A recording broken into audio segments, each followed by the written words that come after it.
कच्चं तेल हे आता 6 वर्षांच्या उच्चांकावरती पोहोचल्याचं कळतंय। 2020 नंतर पहिल्यांदाच $90.90 प्रति बॅरलचा टप्पा हा गाठलेला आहे।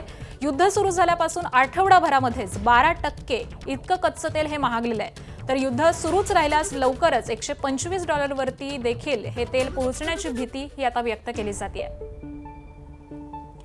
त्यामुळे या युद्धाचा एक मोठा परिणाम या तेलाच्या किमतीवरती होताना आपल्याला दिसून येतोय।